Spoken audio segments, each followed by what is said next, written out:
Welcome back to the channel, guys. Today I have another unboxing video for you.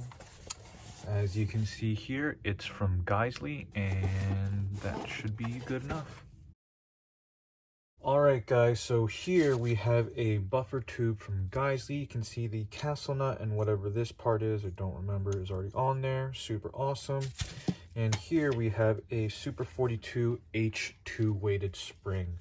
So the reason why I ended up going with the H2, I was hoping that hopefully suppressors will be legal at some point in the future. So this is what Geissele recommended that you would run with the 14.5-inch barrel.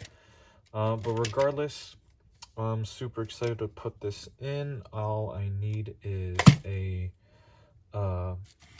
buffer tube or buffer spring retaining pin now. I'm going to order one of the titanium ones off of Brownells, and then we'll call it a day and we'll start putting this lower receiver together.